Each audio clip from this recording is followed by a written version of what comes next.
Olá pessoal, meu nome é Marcos Menezes, esse é mais um episódio do podcast Papo Conteúdo e hoje o nosso episódio é com Bruno Lustosa. Nós estamos aqui no setor da Lapa, no final ele vai estar convidando todos para virem conhecer.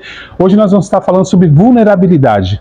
Eu não sei se você já pensou sobre isso, mas é um tema fundamental para cada um de nós. Então Bruno, obrigado pela participação. Pessoal, então antes da gente começar, é claro, aquele velho pedido que eu sempre faço para vocês, se inscreva no canal, ative o sininho, isso é muito importante para que não só esse conteúdo, como qualquer outro que entrar no YouTube, vocês vão ser notificados. Também, por favor, eu peço que vocês compartilhem com outras pessoas, afinal de contas tem muita gente que não está aqui e não assistiu esse episódio. E também dê o like, que é fundamental para que o YouTube possa entregar para mais pessoas.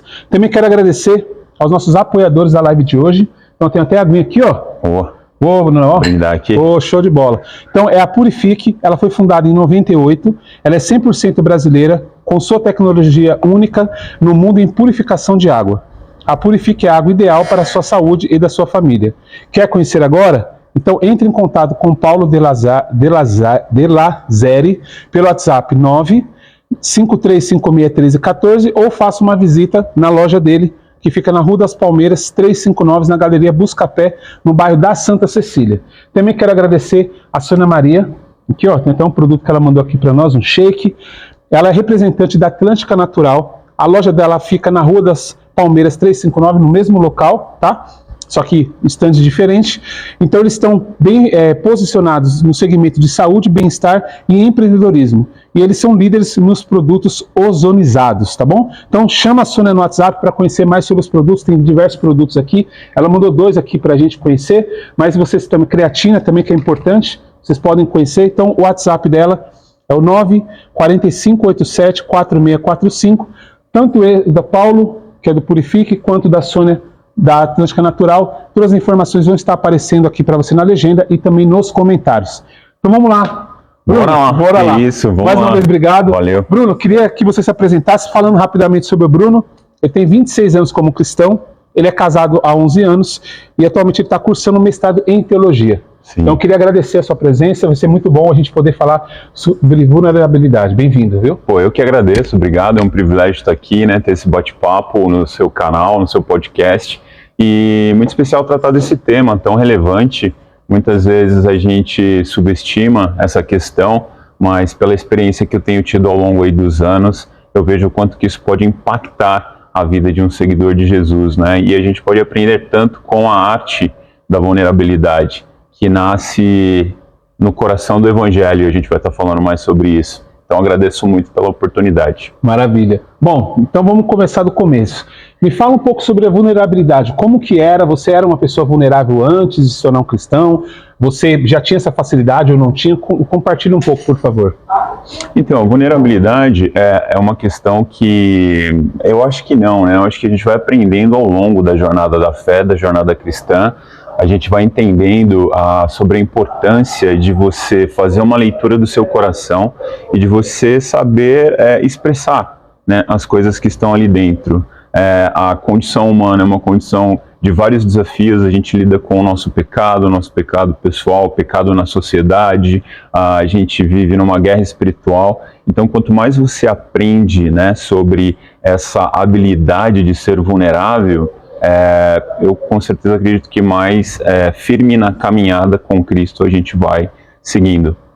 Legal. Quando você pensa na palavra vulnerabilidade, o que você pensa como definição, Bruno? Não, perfeito. Então, essa palavra vulnerabilidade vem do latim, que é vulnus, e vulnus significa ferida. Certo. E é muito interessante porque vulnerabilis, também é uma expressão que nasce de vulnus, é a condição na qual uma pessoa ela está exposta a ser ferida, a ser atingida de alguma maneira. Então, imagine, né, que eu estivesse um ferimento e eu, em um pedido de ajuda, revelasse isso para você, né, e falasse, puxa, olha, Marcos, o que aconteceu comigo? Então, esse ato, essa exposição, revelar essa ferida é um ato de vulnerabilidade.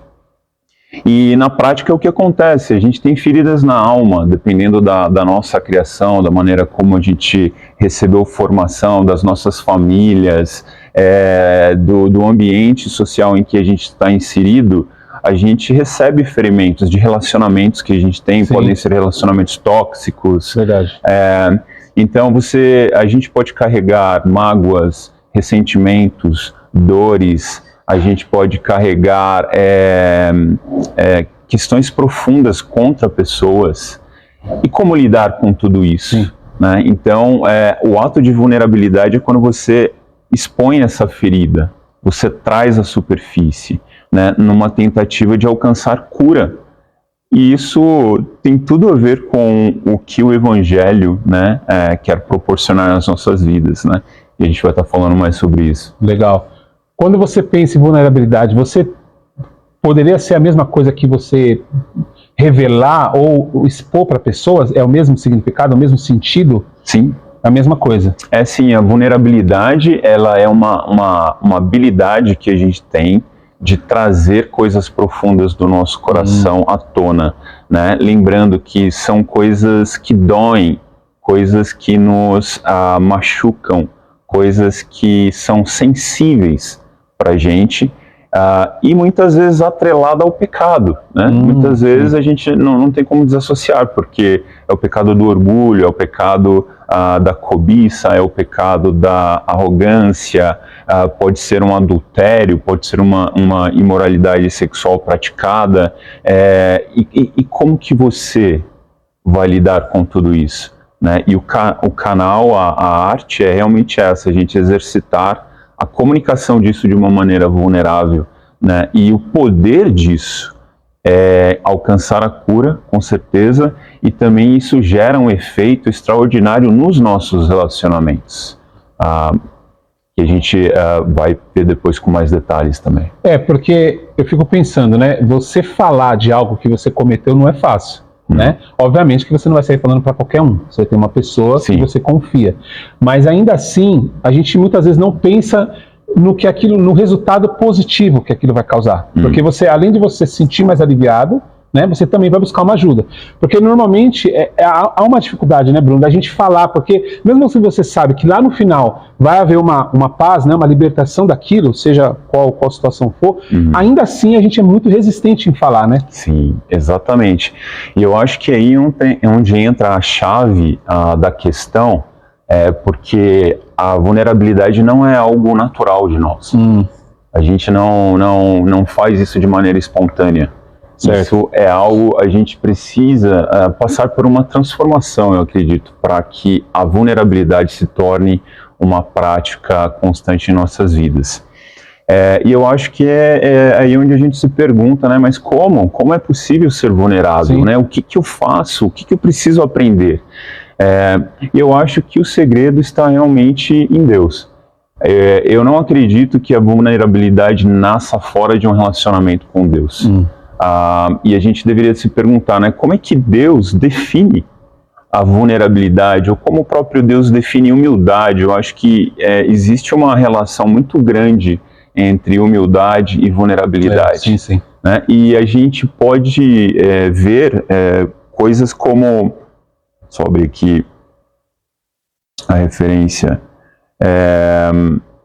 coisas como o Evangelho, né? O Evangelho, ele é um definidor do que é de fato a humildade, se você parar para pensar a vulnerabilidade. Quando a gente pensa que o próprio Deus, ele decide vir até nós. Então, lembrando da escritura em Filipenses 2, né? Eu acho que vale até a pena ler aqui com todo mundo, né? No Filipenses capítulo 2, no versículo 5 diz: seja a humildade de vocês a mesma de Cristo Jesus, que embora sendo Deus, não considerou que o ser igual a Deus era algo a que devia apegar-se, mas esvaziou-se a si mesmo, vindo a ser servo, tornando-se semelhante aos homens. E sendo encontrado em forma humana, humilhou-se a si mesmo e foi obediente até a morte, e morte de cruz. Então, esse gesto de Cristo é um gesto em que o próprio Deus, ele nos define o que é humildade, o que é vulnerabilidade. E ele não define de uma maneira, um conceito abstrato. Não, é o próprio Deus que vem até nós e de maneira extraordinária, por meio da sua própria vida, nos demonstra verdade. o que é vulnerabilidade. Na prática, né? Na prática, na vida, né? Em forma humana. Então, a gente entende aqui como que Paulo, né, nos ensina a olhar para esse aspecto de Deus. Bem, Deus, primeira coisa, ele se esvazia de todas as suas prerrogativas divinas, né? Deus, ele se esvazia da sua própria glória para se tornar um ser humano e assumir a nossa condição. Isso é, de certa maneira, se você parar para pensar, um ato de humilhação. Total. Porque ele está condescendendo, ele está se esvaziando, ele está se rebaixando de quem ele de estado de criador para quase que se tornar junto conosco uma criatura. Criatura, verdade. Então esse é o primeiro aspecto, né, dessa humilhação. Uma outra coisa que a gente pode pensar também é ele assumir o papel de servo, é a servidão. E essa servidão, né, quando a gente estuda ali em Filipenses, ele de fato, de toda a hierarquia social estabelecida pelos seres humanos, né, ele vai para o fundo e ele assume a forma de não é só um servo, é um escravo, né? O escravo na antiguidade, ele não tinha dignidade nenhuma, ele não tinha status social, ele era esvaziado de todas as formas e valores possíveis de status social, de dignidade. E é exatamente essa forma, né, que Jesus assume para nos servir. E essa servidão, ela vai culminar no desejo dele de morrer numa cruz, de ser humilhado e morrer o pior tipo de morte que existia na antiguidade, que era a morte de cruz. Ou seja, uma técnica mortal inventada pelos persas, que foi aprimorada pelos romanos. Então, os romanos tornaram aquilo como uma execução demorada, agonizante, e Jesus, ele aceita passar por isso. Tudo isso, verdade. Então, como não se surpreender, né, de imaginar que um Deus todo-poderoso, Criador do universo, é capaz de abrir mão dos seus direitos divinos para se tornar um entre nós, e assim, o mais baixo, né, de todos nós. Eu acredito que é aí que nasce no Evangelho o nosso entendimento verdadeiro e profundo sobre vulnerabilidade, né, sobre humildade, né, e a gente pode parar para pensar um pouquinho mais, né? Imagine um Deus por meio do qual todas as estrelas foram criadas, né? Quando a gente vê lá em Cristo, tudo foi criado a partir dele. Se tornando um feto, uma forma humana no ventre de uma garota que vivia no canto do Império Romano na Palestina, em condições extremamente humildes. Então, ele não vem e se torna um rei ou um senhor de um palácio. Até esse aspecto é algo que nos toca, porque ele vem de uma maneira despretensiosa, ele vem de uma maneira extremamente humilde, quase que passa despercebido do olhar da maioria das pessoas. Ninguém nem imaginaria, né? Exatamente. Então, daí a gente pensa, como é que pode? Como é que pode um Deus ter decidido morrer dessa maneira, né? E ele, o autor da vida, ser sepultado num túmulo que era emprestado.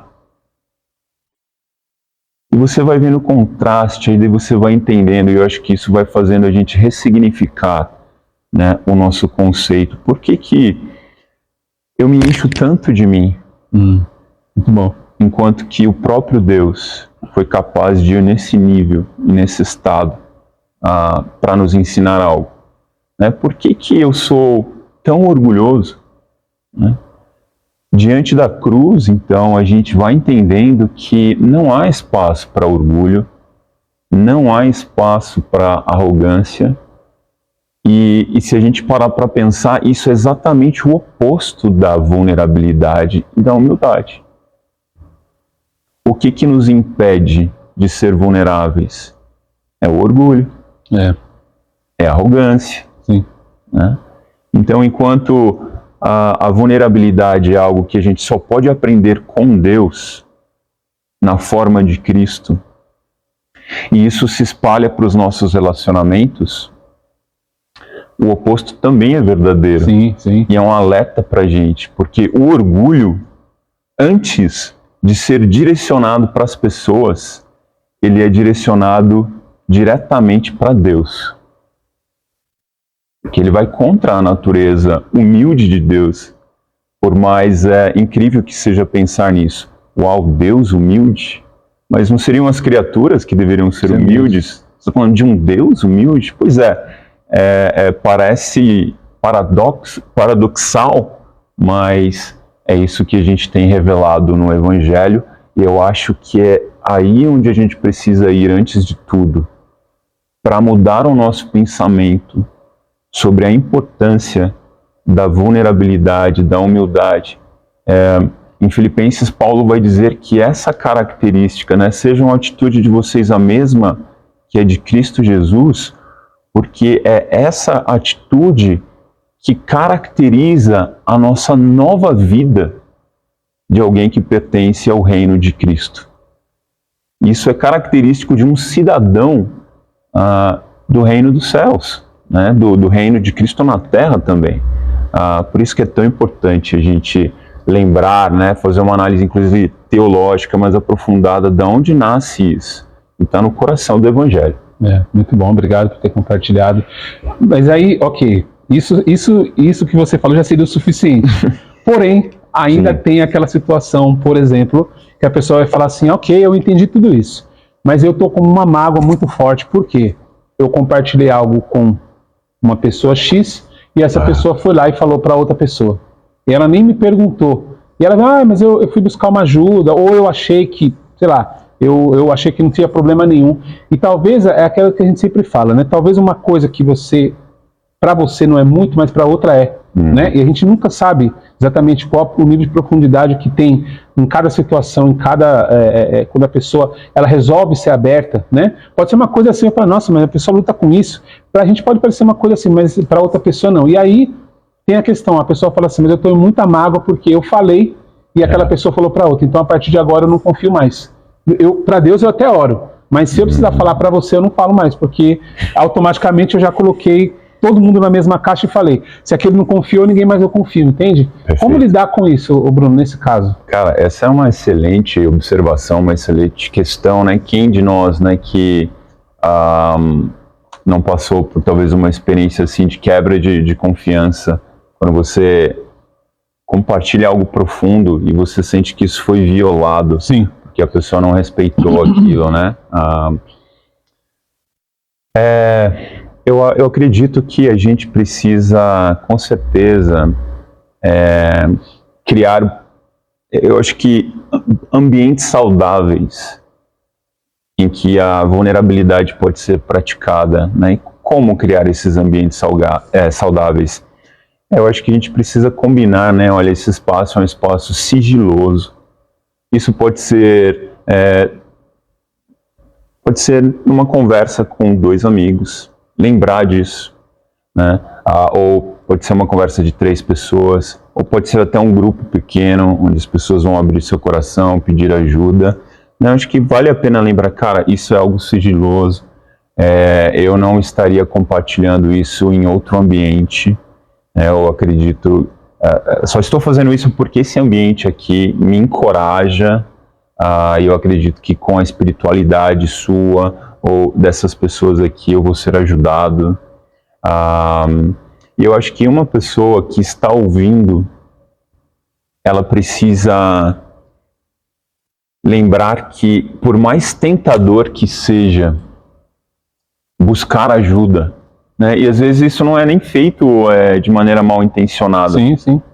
Para ajudar seu amigo, sua amiga, né? Cara, eu não sei o que fazer aqui, e eu preciso de ajuda para ajudar essa pessoa.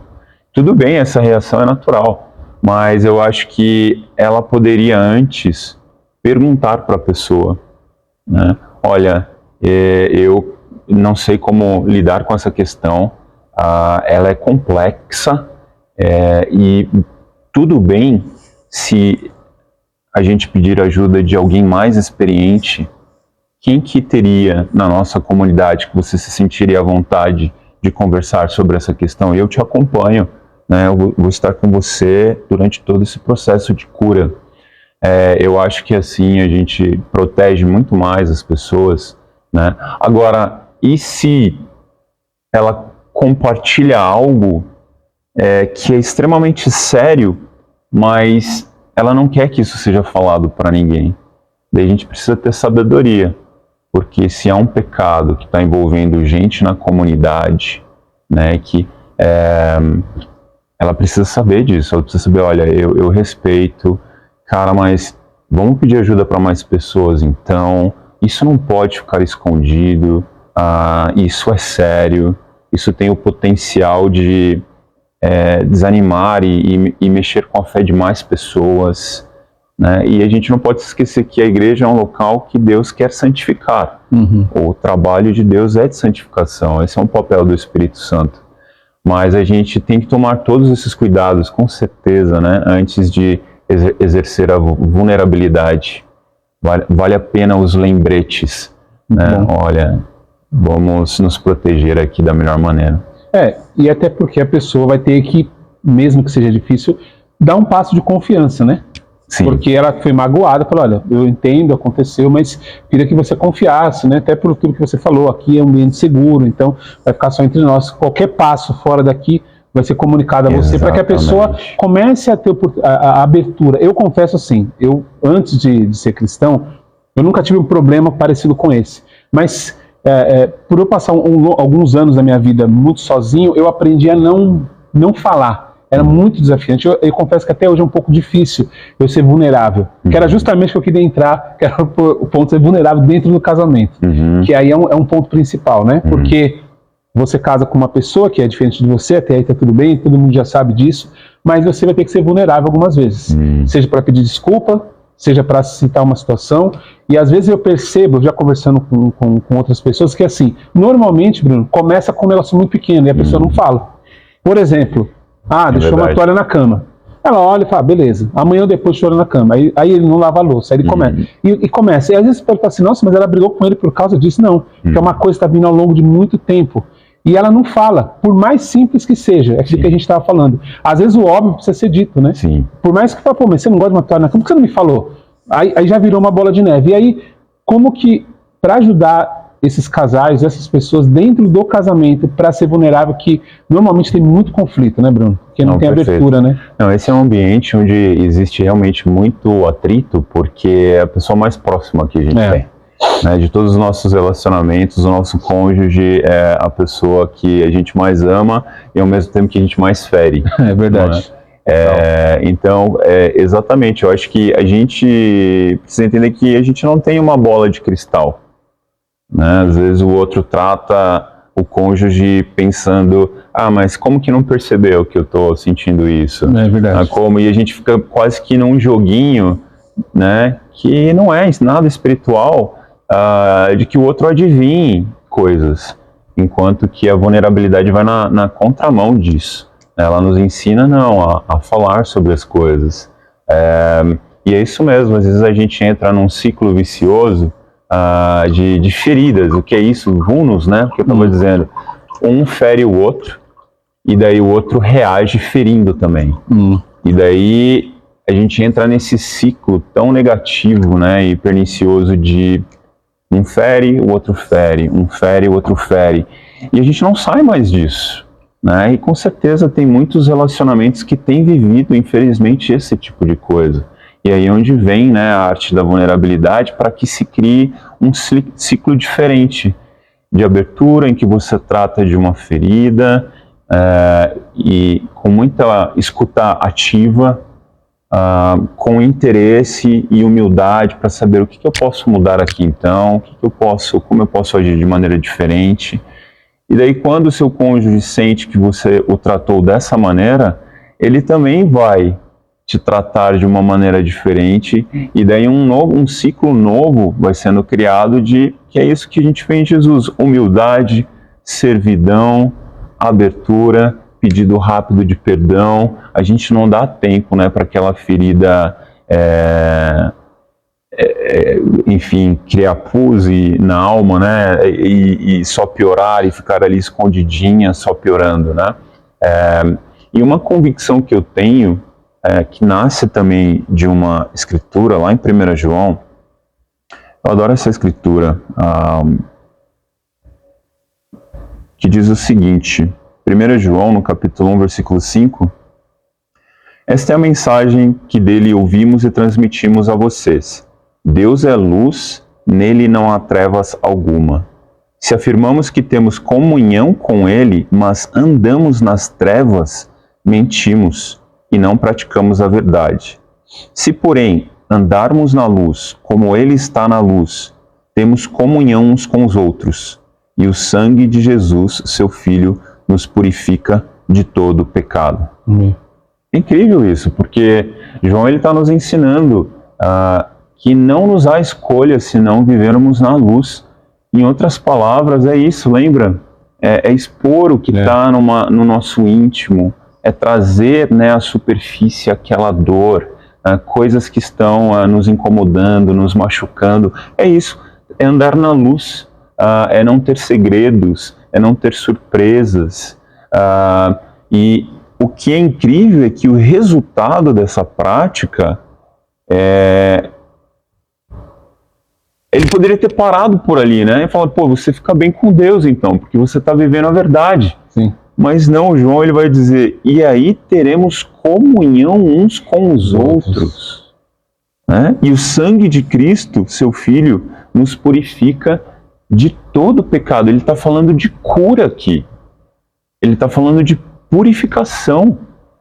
Então eu só encontro essa cura na luz, quando eu trago as coisas à tona. Não existe outra forma. E é importante a gente ter essa convicção. Quanto mais eu escondo, mais longe da cura eu estou. E o agir do Espírito Santo é quando as coisas vêm às claras. É quando todo mundo, né, envolvido com a questão, sabe o que está acontecendo. Eu me lembro, por exemplo, de um presbítero que veio aqui alguns anos atrás. Ele chama Gordon Ferguson. É um irmão que vive em Dallas. Hoje ele é um senhorzinho. E ele disse que naquele momento a família dele estava sendo drasticamente acometida pelo pecado da imoralidade sexual. Então ele tinha pessoas da família dele que estavam divorciando porque tinham acabado de descobrir um adultério.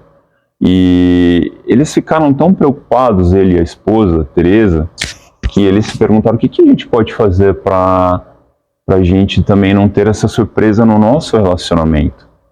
E eles criaram uma dinâmica entre eles que semanalmente eles se encontravam, aquele tempinho ali de família, né, do casal, e eles se faziam duas perguntas. A primeira pergunta é: você esteve essa semana, ou desde a última vez que a gente se falou, com uma pessoa do sexo oposto? Porque isso pode acontecer no ambiente de trabalho, isso pode acontecer, você vai tomar café, aparece lá uma outra pessoa, posso ficar aqui, e daí vocês conversam. É assim que vai acontecendo, né? E muitas vezes já falar nesse nível de coisas que estão acontecendo com a gente, nos ajuda a cortar o mal pela raiz, porque o pecado não fincou raízes ainda, não nasceu no nosso coração, não tem ainda nada, né? Mas daí vem a segunda perguntinha, porque normalmente não, foi tranquilo, ó, só bati um papo com fulana, mas super tranquilo. Daí vem a pergunta.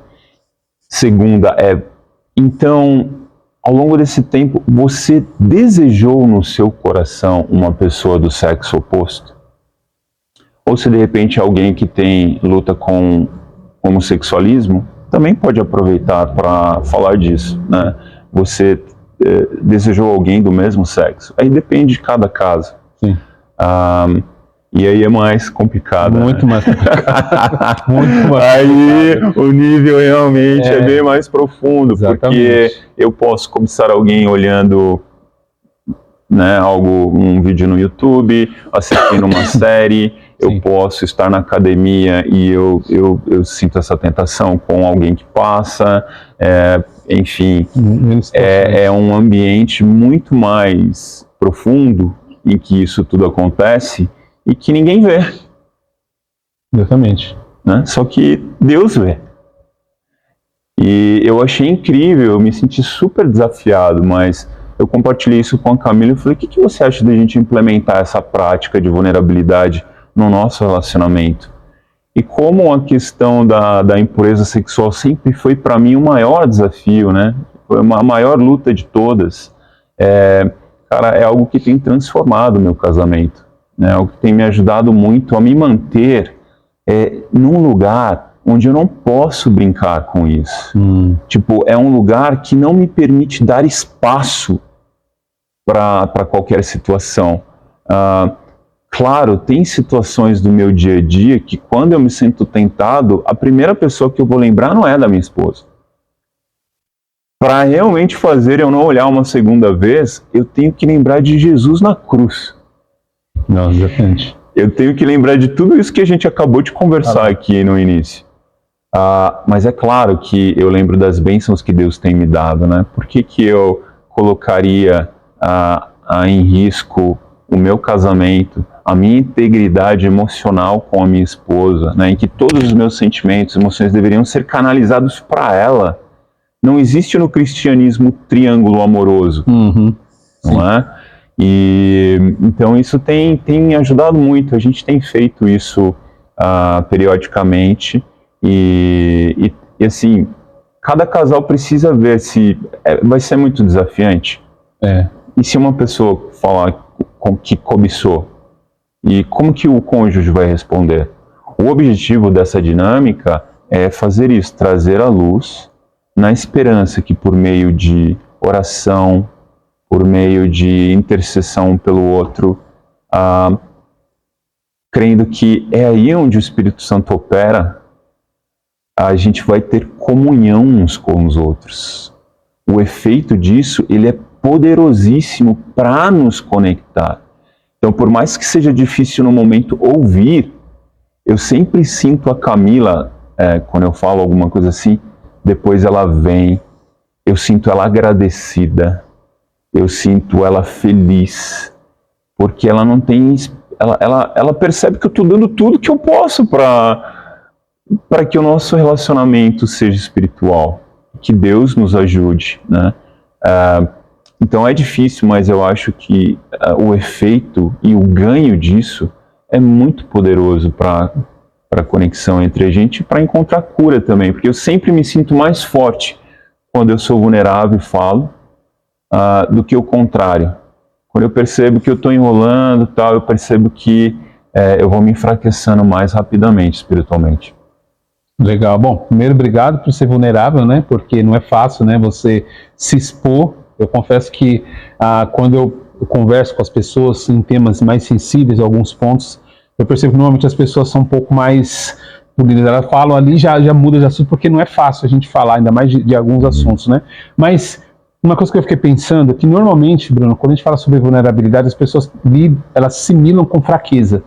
Não, eu não vou falar isso, eu vou pedir perdão para minha esposa, pedir perdão para meu filho. Meu filho não, claro, pelo contrário, ele tem que pedir perdão para mim. Quando eu sou o pai dele, ou no trabalho, sou um líder, sou um chefe, que seja, eu jamais vou ser vulnerável com o meu. Aí se eu falar, a pessoa vai perder respeito por mim.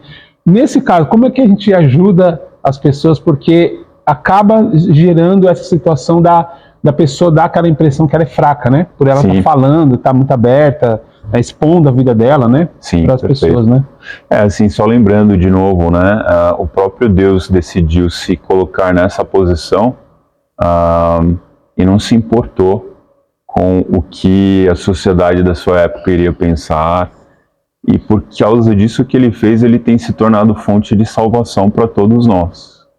Então é aí onde está o poder. Mas eu, por exemplo, também me lembro do que Paulo fala, né? Em 2 Coríntios 10, ele diz o seguinte: por isso, por amor de Cristo, regozijo-me nas fraquezas, nos insultos, nas necessidades, nas perseguições, nas angústias, pois quando sou fraco é que sou forte. Então a visão do Evangelho é que a vulnerabilidade é um sinal de força, né? Claro que culturalmente, vivendo numa sociedade machista, uma sociedade individualista, narcisista, né? Então as pessoas elas estão mais preocupadas consigo do que com o outro. É um sinal de fraqueza você falar de coisas profundas do seu caráter, né? Não é essa a imagem que você gostaria de transmitir para as pessoas. Haja vista as fotos do Instagram, tudo que a gente vê, esse mundo de ilusões que as pessoas vivem, né?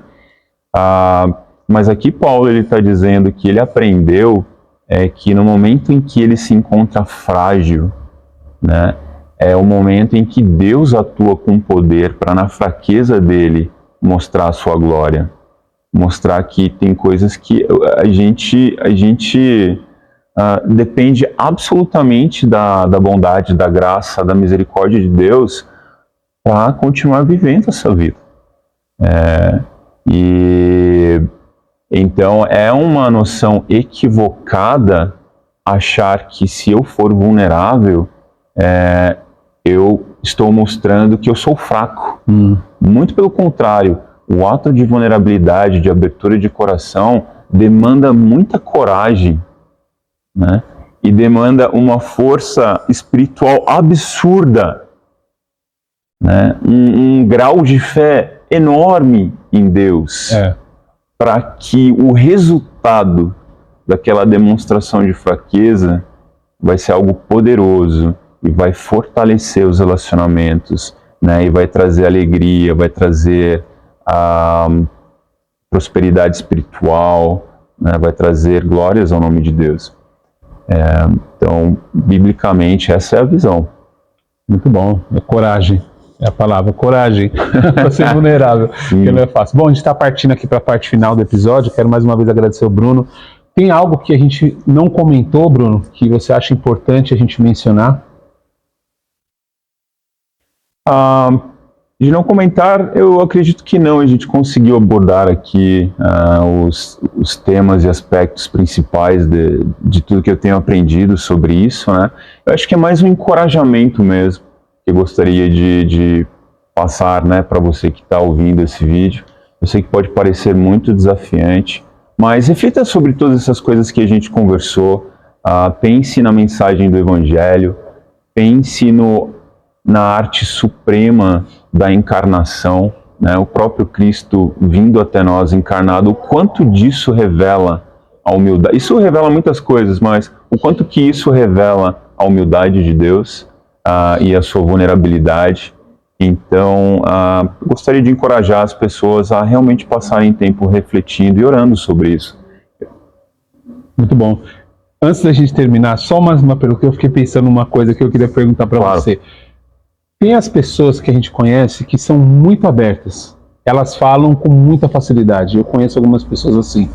E eu já até dei alguns conselhos. Falei, olha, não há problema nenhum você falar, ser vulnerável ou buscar. Mas às vezes a forma que a pessoa faz, ela acaba falando com muita facilidade. Eu não sei se é carência, ou eu não sei. Mas sabe quando aquela pessoa que qualquer situação ela fala, para qualquer um, em qualquer situação, seja no trabalho, seja na família, seja até para uma pessoa que ela nem tem tanto. Eu já conheci pessoas que eu não tinha tanta amizade, e a pessoa falava da vida dela, situações no casamento, eu olhava e falava, tudo bem, né, procurar ajudar, mas eu acho que, ao contrário também, eu acho que é aquela coisa, né, o excesso, né, 880. Ao mesmo tempo que a pessoa é muito difícil, essa pessoa ela é muito aberta, muito expansiva, fala tudo, qualquer situação, né? Como nesse caso, como ajudar essa pessoa para ela colocar um freio, falar, olha, não tem problema nenhum você falar, mas cuidado, né? Você pode estar expondo coisas que, de repente, amanhã ou depois, pode usarem contra você até mesmo, né? Claro, com certeza. Ótima pergunta.